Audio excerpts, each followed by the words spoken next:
Previously on the haves and the have-nots. What's your response? I want to bring the conversation back to the broken criminal justice system that is disproportionately negatively impacting Black and brown people all across this country today. Now, Senator Harris says she's proud of her record as a prosecutor and that she'll be a prosecutor president, but I'm deeply concerned about this record. There are too many examples to cite, but she put over 1,500 people in jail for marijuana violations and then laughed about it when she was asked if she ever smoked marijuana. She blocked evidence. She blocked evidence that would have freed an innocent man from death row until the courts forced her to do so. She kept people in prison beyond their sentences to use them as cheap labor for the state of California. And she fought to keep cash bail system in place that impacts poor people in the worst kind of way. Thank you, Congresswoman. Senator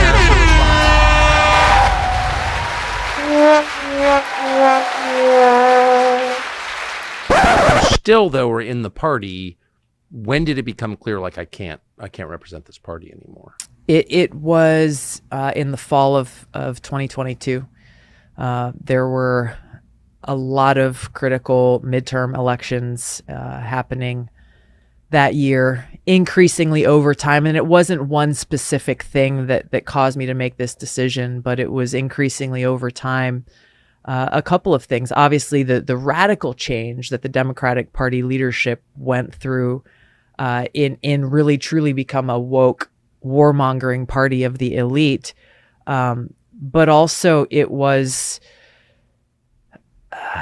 a recognition that I had done all I could to try to change the party from within. I tried as vice chair of the DNC. I tried as a candidate running for president in 2020 in the Democratic primary. And the things that I was talking about bringing the party back to its roots, bringing the party back to being the party of the people and the party of freedom, the party of peace and security, it not only fell on deaf ears, I was booed by the party elite for having the audacity to push for these sorts of things. This is a very restrained version of what I saw. They didn't just boo you. They accused you of being an agent for a foreign power and a disloyal American and an evil person. Yeah. I mean, I saw that. It's true. It's such a crazy accusation to make, obviously completely baseless. And the media never asked Hillary Clinton for evidence of this traitorous, treasonous act that she's accusing me of as a sitting member of Congress and as a soldier wearing our country's uniform. An officer, right? Yes. And here's the problem is that it works. And that's why they continue, even now, how many years later, they continue to fall back on the Russia playbook.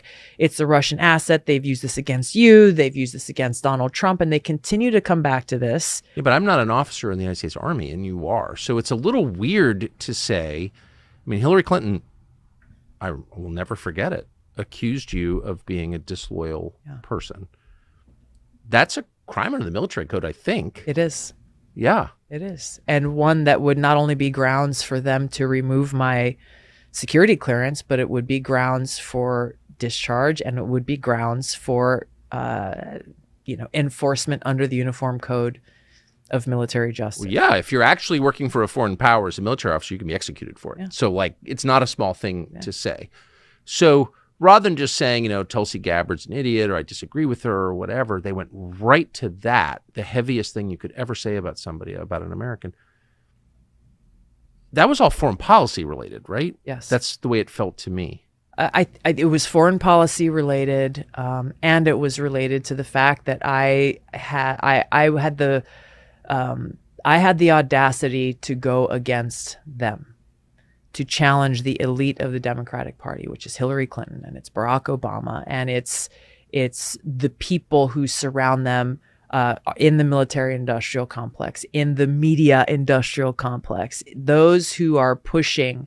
And it's not limited to the Democratic Party, of course. Oh. Mitt Romney also called me a treasonous person who is a Russian asset or something along those lines. So, they are all part of this permanent Washington elite who cannot allow for those who challenge them to go unscathed, because their whole existence is based around that. It's based around power and where they get their power from. And the main source of power, obviously, is the exercise of military force. Yes, it's the most powerful. It's the most powerful thing. We are the most powerful military in the world, and that's what's so offensive about them. And what they're advocating for is they treat our military. It's like, and actually, I don't want to say they forget, because they're not stupid. They really don't care about the men and women who make up our military and who live and die by the consequences of their actions, whether they're holding office or not. Hillary Clinton and Barack Obama are not in office right now, but they still continue to wield immense power in influencing the decisions that are being made. So can I just sort of sidebar, but I think relevant, interesting. Are you answering the question that everyone watching has, which is who is running the government at this point? It's obviously not Joe Biden. Yeah. You think Hillary Clinton? It's not a leap of imagination to know that that's true when you look at the people who are in Joe Biden's administration. They are the people who were the right hands for the Obama administration, for President Obama, and for Hillary Clinton. When Hillary Clinton said herself the other day, she said, "Oh yeah, I talk to the White House every day." So it is no shock or surprise who the influences are behind the policies that are coming out of this White House that many people say is the most radical and woke White House that our country has ever seen. Oh.